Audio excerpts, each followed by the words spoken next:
what can we do with our gesture? And for example, what's happening with my hands? I don't know how much you can actually see of my hands. Maybe I should come back.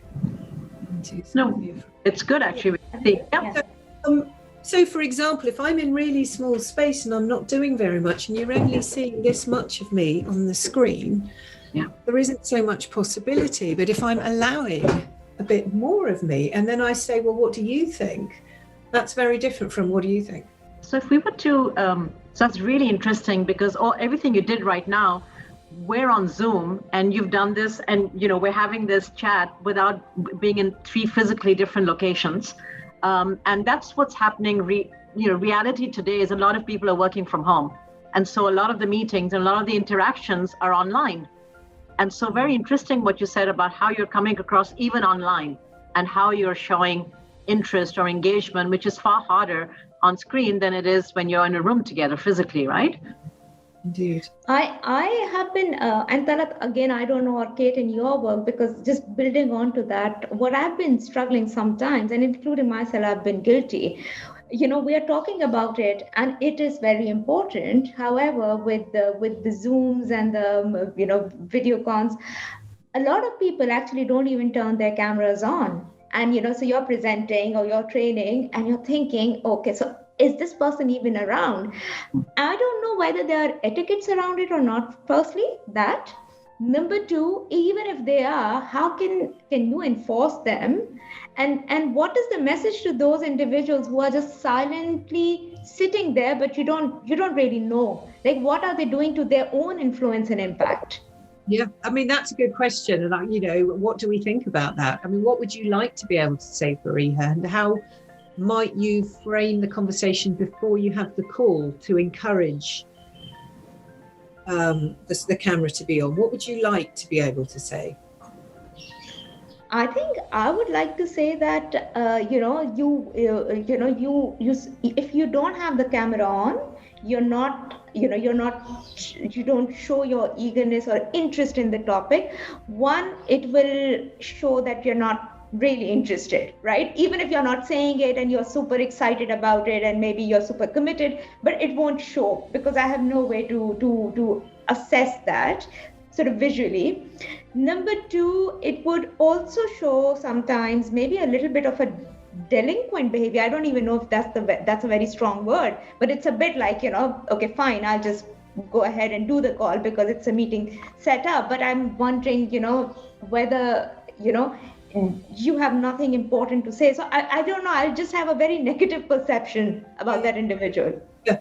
And I think it's a tough one. And I think also that thing about how do we balance, if you don't do this, this is the result. And also an encouraging invitation that might say what you need to say in a positive way. Yeah. Because all the things that you've just said are really important messages, but there could be a way that you could say that's more of an invitation, for example.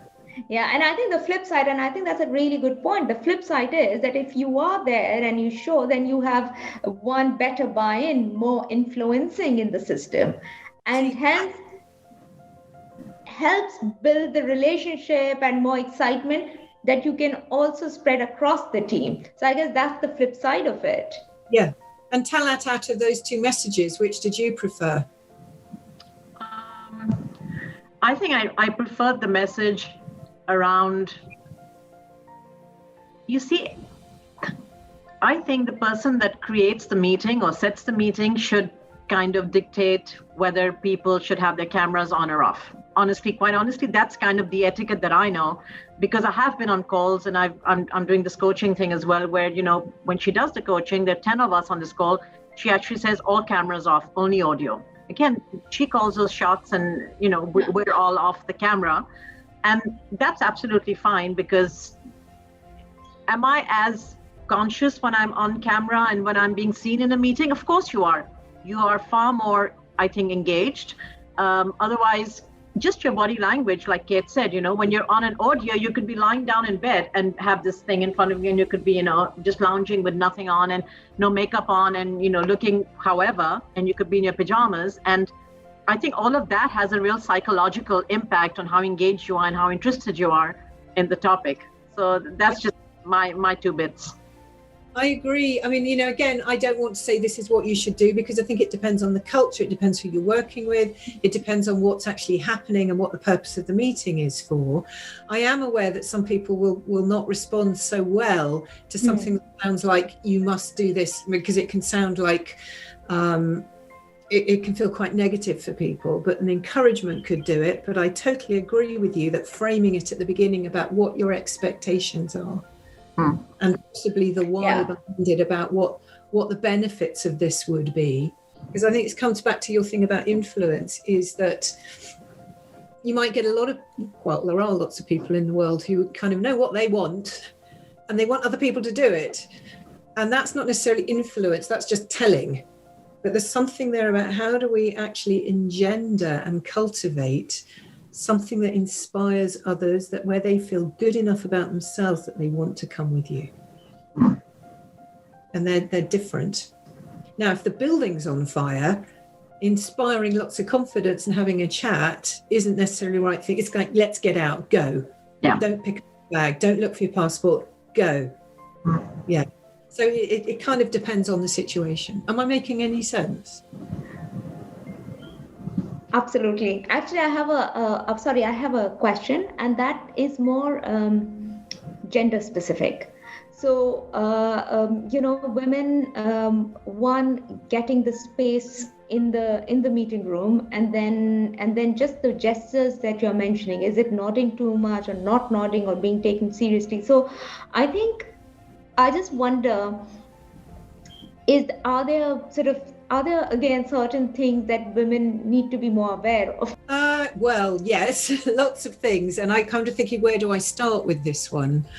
I can only speak for myself and my experience that I've seen, and maybe you can bring that yours as well, around how much space physically are we allowing ourselves to take up. Certainly in the culture that I'm living in at the moment, that men will take up more physical space. And if there's a whole panel of men and you're the only woman in the room, that has quite a profound impact. But there's something there. I'm not saying you should behave like a man, because I don't naturally want to sit with my feet spread quite so, with that sort of sense of space between my feet. But there is something there about, can I have my feet flat on the ground? Again, how can I sit up? How can I really, as I'm speaking to you, I'm looking at a screen, but I've also got a sense of my awareness of the room I'm in. Yeah, defining the space. Yeah, and it's kind of a bit like if you're driving a car, you're riding a bicycle, you've got to have your peripheral vision, particularly if it's busy, not just in front, but an awareness of this. So if we kind of think about what I call peripheral vision, I'm looking at you, but I could include, if somebody came up behind me with a cup of coffee, I could, oh, thank you, and carry on. But I know. That really can help to open up your breath and get you back in your power. But I think a lot of this is about breathing and I think part of the work for many people could be potentially about really just, allowing your body to be there. And I think sometimes just doing a sense before you go into the room of just moving your body and stretching out. Because particularly if we're working from home, we go straight from send the last email, quick Zoom, Teams. And there's nothing that gets us ready. And if you were an athlete or a musician or an actor, you'd warm up, you get yourself ready, you shift from think mode into, oh, I'm bringing all of me to this, because speaking is a physical act. It's like building a building of ideas in the air. If you were to give tips, because Fariha particularly, because I know you've worked in HR. I mean, what have you seen that helps women? Yeah, I think a few things you mentioned about the space. I think personally for me, and again, I probably talk more comfortably about my own experience because I'm quite petite, and initially I remember really getting the voice heard, or this was probably 10 years ago, and finding the space in the boardroom. And one of the tips that was given to me was, finding, take your space, claim your space. And I think that was quite important. And later on, and also when I approach you, I think that's when, when you have more international audience, more, I would say, different types of people, then it's also about your own confidence and, being comfortable in who you are, but also being very confident and passionate about what you're presenting, how you're putting your thoughts across. So I think and for me personally, that required some practice, because I think I'm. So when you say practice and taking your space, what did you do? So on space, it was very simple actually. So I would have for example, I have a mug here, so I would have my work mug there, my laptop or diary, like I would take the space, because otherwise I could, as you're saying, I could just be sitting like this and working. But this is how I, decided to sit and make sure that, my back is straight. So all of that, because unconsciously I can go into this kind of sort of body language. So that was easy. I think the part where we worked also, you helped me also, was more around building the confidence. So it's a lot about the deep breathing. It's a lot about, thinking through your messages, because otherwise you can lose people in the process. And especially if it's a new idea, especially if you want to mobilize a larger team, whether via video, through a video call or face to face. So I think the practice was more around the messaging and the pacing, taking the pauses. Okay. So something about the pacing and the pausing, terribly important. What did that give you, and how did you get there?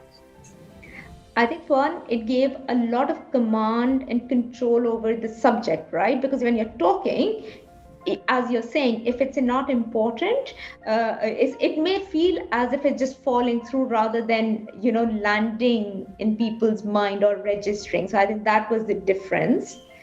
If you're just talking. And I think it becomes more pleasurable on both ends, because you're pausing, you're more relaxed, they are more relaxed, the audience, I mean, whether it's a small group of people that you're presenting or bigger. That's really profound. And I really like what you've just said there about that the pause enables what's in here and in here to go into the heart and the mind. I've just got that the wrong way around, the mind and the heart of the other person. It's a bit like giving them this beautiful piece of, a sweet that they want to taste. And it takes time. And actually, that is where the relationship can really begin to open out. Because it's a time for both people, or not both people, there could be hundreds of people in the room, but for the relationship to begin to develop. That silence is what's in this space. Because I think we're just having the most amazing conversation, but my timer tells me we're running out of time and I've got 2 minutes before this cuts off. So I really don't want that to happen without us properly thanking you, Kate, for your time today. Anything in parting you'd like to add before we switch off? I think that we all, that all of us, just having this conversation is opening up to me and reminding me how much everybody that I work with has their own wisdom, and that my job is to help people to kind of release that and then help them build confidence in their ability with their bodies and their voices and their minds to put that into language. And also something here about really trusting yourself and working like you really know if I know who I am, we know who we are, we know what our values are, and we allow our values space, it's much harder to step away from those, and we find it's much easier to stand in our power when I go, this really is important. And this is why the world needs this. The world could be my team, it could be one other person. But if I really have the confidence in my own values, then my body and my voice and my words will come with it. So it's kind of self-belief, trust, bodies, really, I think. Thank you so much, Kate. Thank you for your time.